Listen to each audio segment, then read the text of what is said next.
세상의 영광 나 안 보여도 언제나 주님은 나의 기억 주님만 내 맘에 계시오니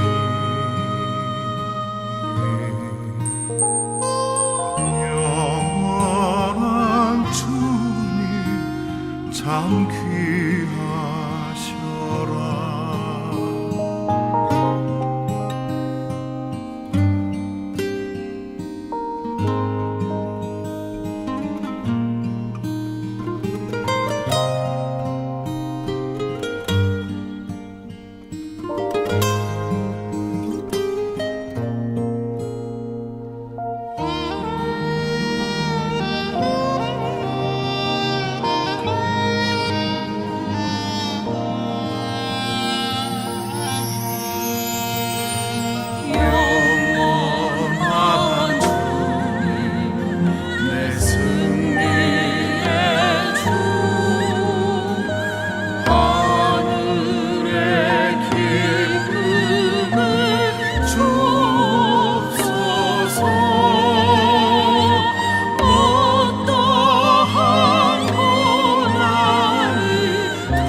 이제 난 알 수 있겠소.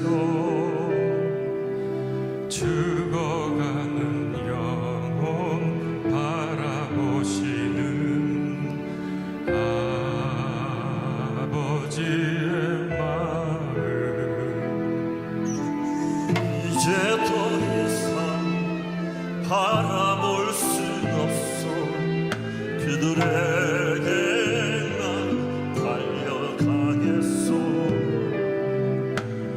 영원한 생명 그 십자가 나 따라가오. 세상 날 멀어도 지쳐 쓰러져도 난 올 수 없는 십자가 생명을 구할 수만 있다면 그 주를 볼 수 있다면 나의 생명이라도 두고 가겠소. 주님 가신 그 길처럼 단 것만이라도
함께 기도하시겠습니다. 하나님 아버지, 오늘 이 시간에 이 말씀을 듣고 전하는 저와 우리 성도님들에게 말씀을 깨달을 수 있는 지혜를 주시고 또 이 말씀이 우리에게 위로와 소망이 되고 힘이 되게 하여 주시옵소서. 또 말씀을 살아낼 수 있는 능력을 허락하여 주시옵소서. 이 시간에 함께 하시는 줄로 믿고 귀하신 예수님의 이름으로 기도합니다. 아멘. 오늘 함께 보실 말씀은 누가복음 2장 1절에서 7절 말씀입니다. 누가복음 2장 1절에서 7절의 말씀입니다. 함께 읽으시겠습니다. 그때에 가이사 아구스도가 영을 내려 천하로 다 호적하라 하였으니 이 호적은 구레뇨가 수리아 총독이 되었을 때 처음 한 것이라. 모든 사람이 호적하러 각각 고향으로 돌아가매 요셉도 다윗의 집 족속이므로 갈릴리 나사렛 동네에서 유대를 향하여 베들레헴이라 하는 다윗의 동네로 그 약혼한 마리아와 함께 호적하러 올라가니 마리아가 이미 잉태하였더라. 거기 있을 그때에 해산할 날이 차서 첫 아들을 낳아 강보로 싸서 구유에 누였으니 이는 여관에 있을 곳이 없음이러라. 아멘. 여러분, 우리가 예수님을 믿고 예수님을 영접하면 행복한 삶을 살게 된다고 믿으십니까? 여러분은 행복하십니까? 예수님을 믿으면 우리가 행복한지 행복하지 않은지 말하기 이전에 행복이 무엇인지 우리 스스로 정의 내리는 것이 중요할 것 같습니다. 여러분은 행복이 무엇이라고 생각하십니까? 사람들이 일반적으로 생각하는 행복, 눈에 보이는 것, 손에 잡히는 것, 육체적인 것, 물질적인 것만을 행복으로 여긴다면 예수님을 모시고 살아가는 삶이 행복하다고만은 할 수 없을 것입니다. 요셉과 마리아는 천사에게 성령으로 잉태된 아이가 자신들에게 올 것이라는 말을 들었습니다. 요셉과 마리아가 예수님께서 선지자들이 예언한 메시아인 것을 정확하게 인지하지는 못했을지라도 그들에게 온 아이가 평범한 아이가 아니라는 것은 알았을 것입니다. 하나님이 보내신 아이, 남자 없이 성령으로 잉태된 아이, 천사가 나타나서 탄생을 예고한 아이, 그런 아이가 자기들의 아이로 태어났으니 그들의 생각에 우리 가정에는 하나님의 특별하신 은혜가 있을 것이다. 뭔가 인생에 큰 대박이 있을 것이다. 이렇게 생각하지 않았을까요? 그런데 출산이 가까웠을 때에 이 부부에게 어떤 일이 생깁니까? 가이사 아구스도, 로마 황제인 아우구스투스 옥타비아누스가 로마 제국령 모든 지역에 호정령을 내려서 모든 사람이 고향으로 돌아가게 되었습니다. 요셉은 다윗의 집 족속이었기 때문에 자기가 살고 있던 갈릴리 나사렛에서 유대 베들레헴, 즉 다윗 왕의 고향으로 돌아가야 했습니다. 하필이면 마리아가 임신을 해서 몸이 불편한 그때에 자기들의 의지와 상관없이 제국 정부의 명령에 의해서 고향으로 가야 했던 것입니다. 교통수단도 제대로 발달하지 못한 그 시대에 갈릴리에서 베들레헴에 있는 유대까지 이동하는 거리는 최소한 10일이 걸렸을 것이라고 추정됩니다. 나사렛에서 베들레헴까지 거리는 직선 거리가 170km입니다. 그러나 사마리아를 피하기 위해서 갈릴리를 당시 사람들은 돌아서 여리고 예루살렘을 거쳐서 베들레헴으로 가게 됐는데 그렇게 가게 되면 거리가 230km입니다. 그 거리를 만삭이 되어가는 산모를 데리고 이동하니까 얼마나 힘들었겠습니까? 지금과 같이 어떤 자동화된 교통편이 있는 것이 아닙니다. 걸어가야 했고 짐승을 끌고 가야 됐습니다. 왜 하필이면 그때 호정령이 내려졌을까? 그리스도인은 세상의 권력이나 여론의 영향을 여러분 받지 않을까요?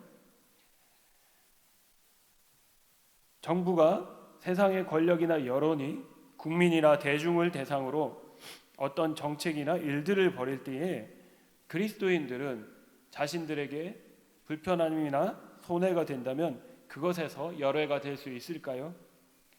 아닙니다.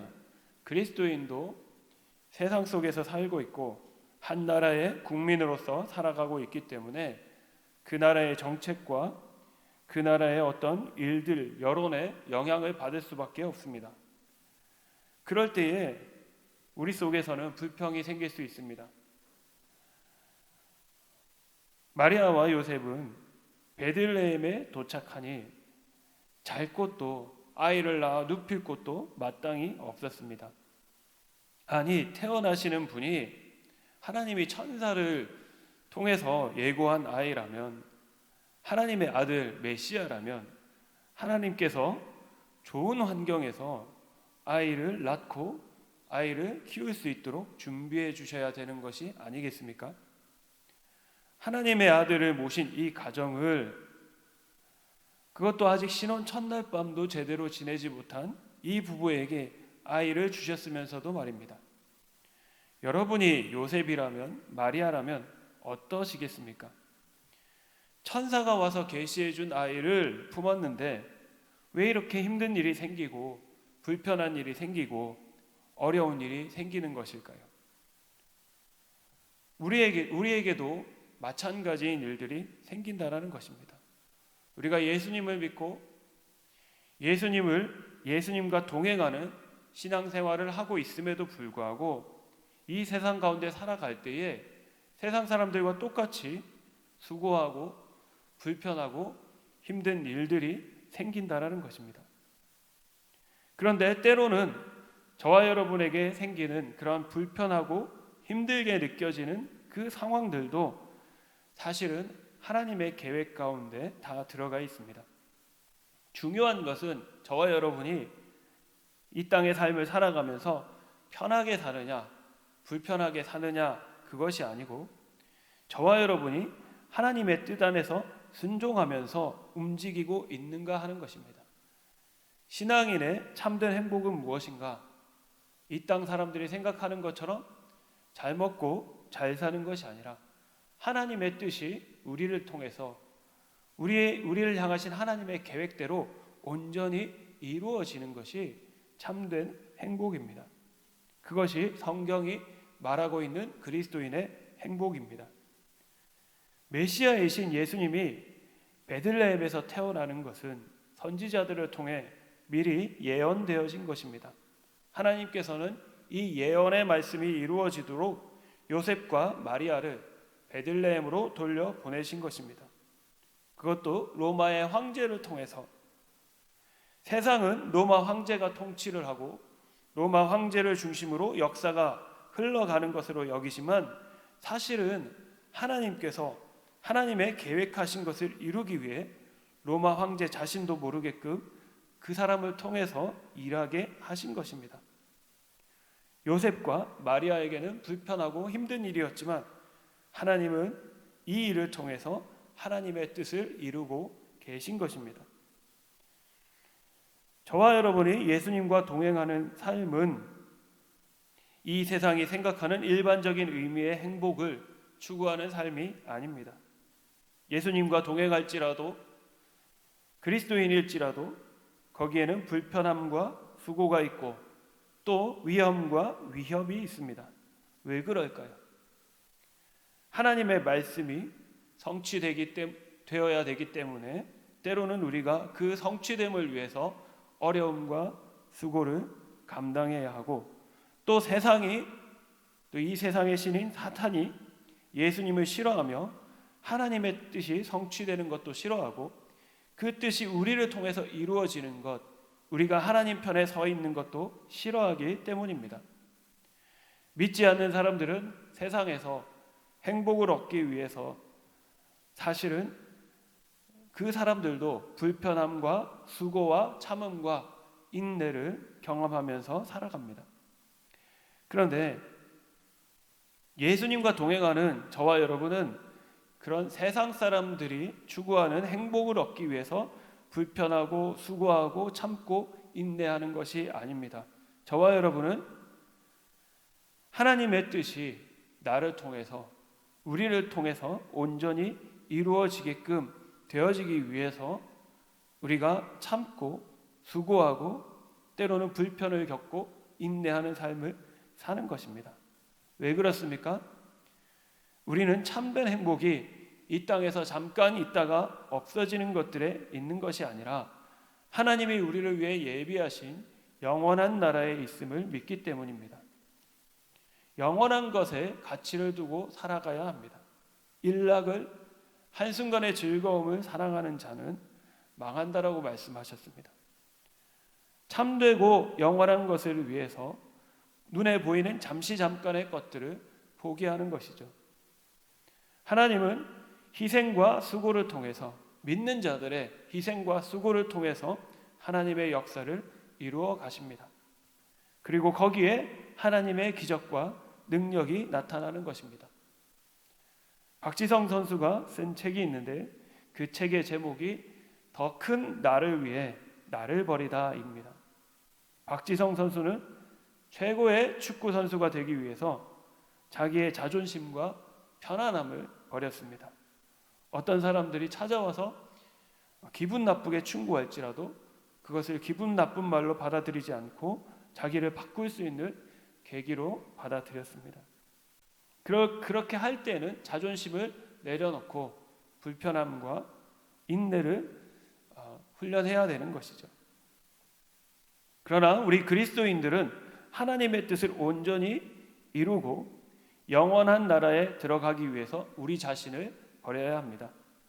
그런데 그것이 사실은 우리를 포기하고 우리를 버리는 것이 아니라 하나님 안에서, 하나님의 말씀 안에서 참된 나를, 영원하고 고귀한 가치를 가진 내 자신을 새롭게 발견하게 되는, 또 찾게 되는 과정인 것입니다. 우리가 예수를 믿으면서 여전히 세상의 것에 관심이 매여 있고 이전의 습관에 젖어 있고 우리 자신을 버리지 못하고 포기하지 못하면 예수님과 동행할 수 없고 하나님 나라의 백성으로서 경험할 수 있는 행복을 느낄 수가 없습니다. 마리아와 요셉은 하나님의 아들이신 예수님을 보호하고 양육하는 수고를 겪어야 했습니다. 하나님의 아들이 자기의 가정에 왔다고 해서 요셉이 목수의 일을 안 한 것이 아닙니다. 요셉이 아기 예수님을 육체적으로 먹이고 입히기 위해서 톱질도 하고 대패질도 하고 목수의 일을 했을 것이죠. 나사렛에서 베들레헴에 갈 때 천사의 도움으로 순간이동을 한 것이 아닙니다. 두 발로 걸어야 됐습니다. 세상 사람들처럼 걸어 다녀야 했고 세상 사람들처럼 손과 발로 일을 해야 했습니다. 심지어 거기에 예수님을 죽이려는 헤롯 왕의 위험을 피해서 도망까지 해야 했습니다. 하나님이 눈에 보이는 천사 군대를 보내셔서 눈에 보이게 경호해 주신 것이 아닙니다. 도망 다녀야 했습니다. 예수님과 동행하는 삶은 이처럼 세상 사람들과 똑같이 환경의 영향도 받고 물리적이고 육체적인 수고와 피곤도 겪는데 거기에 더해서 핍박과 위협도 때로는 경험해야 합니다. 그런데 예수님과 동행하는 사람들에게는 하나님의 특별하신 인도하심과 위로하심, 보호하심, 공급하심이 있습니다.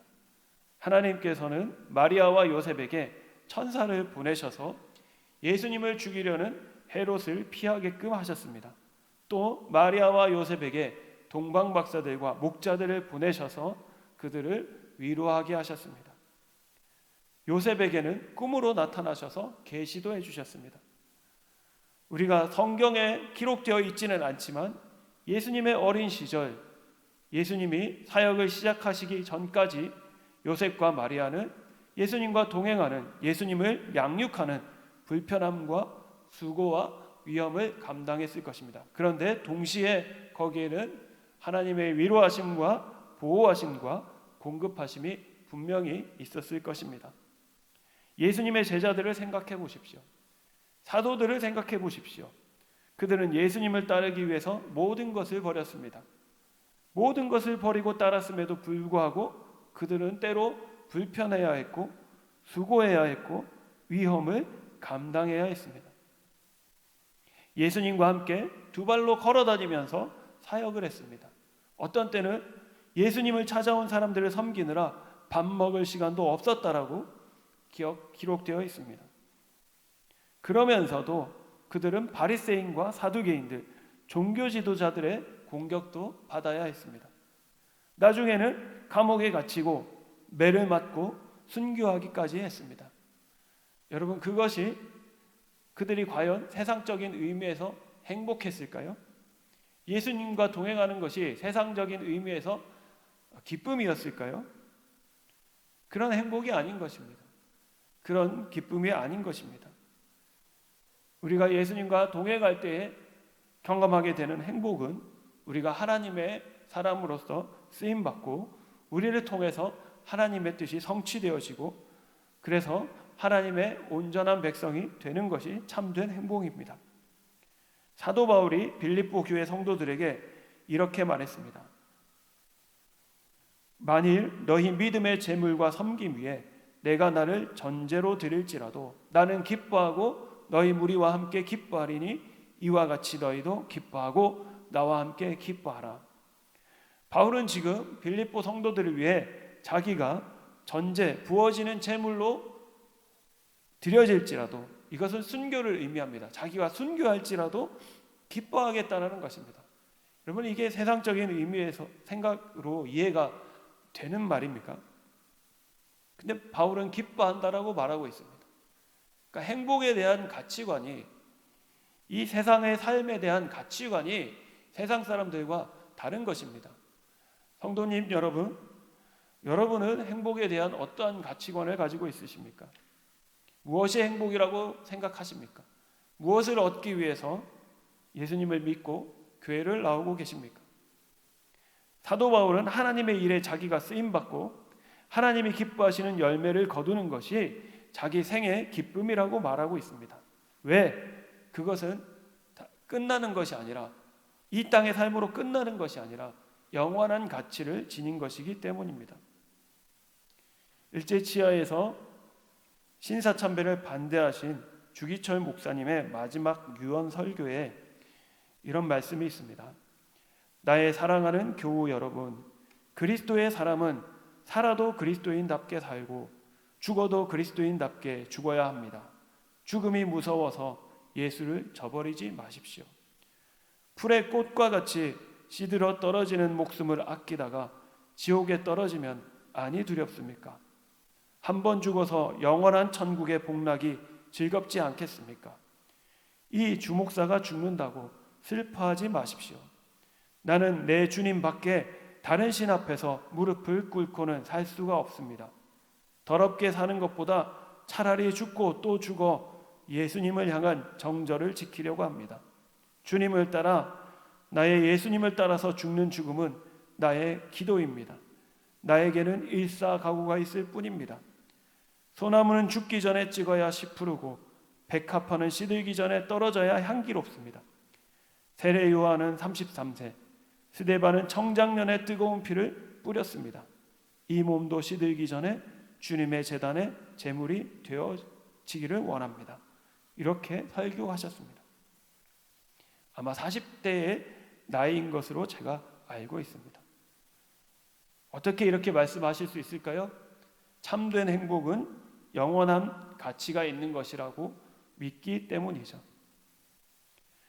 느헤미야가 여호와로 인하여 기뻐하는 것이 너희의 힘이라고 했습니다. 하나님이 저와 여러분에게 먹고 마시고 즐기는 기쁨을 허락하지 않으신 것이 아닙니다. 하나님도 그런 기쁨을 저에게 주십니다. 그런데 예수님과 동행할 때에 하나님의 뜻을 온전히 이루기 위해 때로는 스스로 절제하고 불편해야 되고 때로는 제한도 받아야 하는 것입니다. 우리가 먹고 마시며 즐거워할 수 있습니다. 그러나 우리는 하나님 안에서 예수 그리스도를 믿는 믿음 안에서 말씀 안에서 그것을 할 때에 그것이 정말 행복인 것입니다.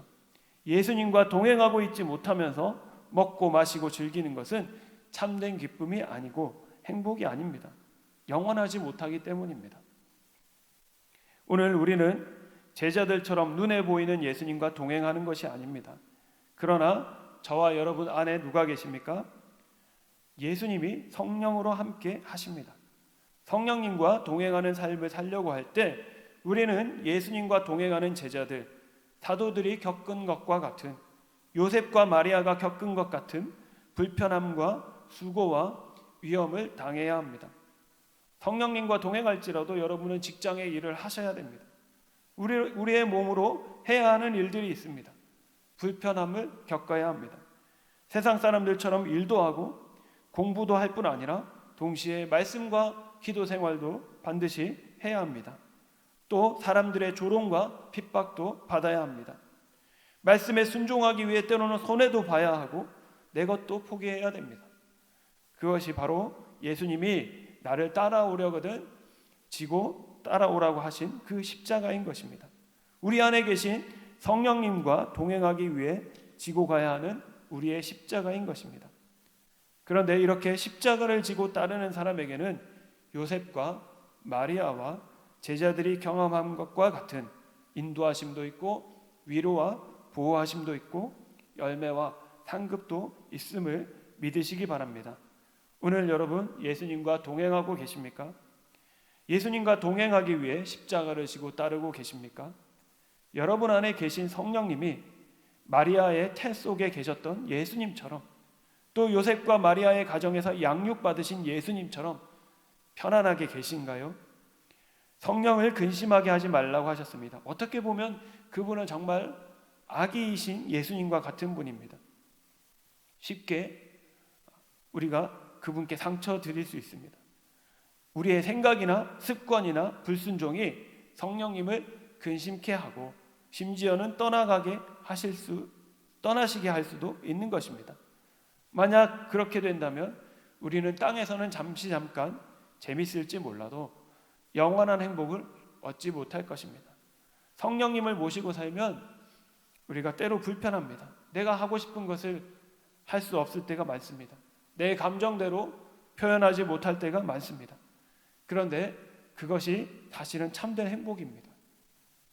하나님 보좌 앞에 하나님의 생명책이 있다고 했고 거기에 이름이 지워지는 사람도 있다고 하셨습니다. 여러분 성령님을 근심하게 하지 마시고 성령님과 동행하시고 불편하고 수고하고 힘들고 위험이 있어도 끝까지 견디고 이기는 자에 참여하시기를 간절히 축원합니다.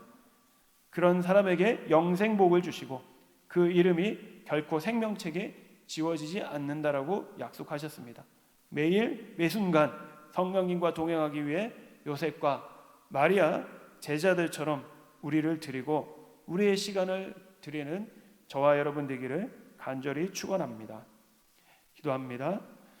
하나님, 우리가 우리 안에 예수님을 성령님을 모시고 살면서도 우리 삶 속에 때로는 육체적인 피곤함도 있고 세상 사람들과 동일하게 일을 해야 하는 수고와 또 어려움들도 있지만 하나님, 우리가 그 어려움과 더해서 주님을 또 모시고 살기 위해 더 힘들기도 하고 때로는 핍박과 조롱도 당하지만 하나님, 그 안에 하나님의 위로와 또 공급하심과 보호하심이 있음을 믿습니다. 우리가 그 위로와 보호와 공급하심 가운데 하나님 주시는 기쁨으로 하루하루를 살아가는 자들 되게 하여 주시옵소서.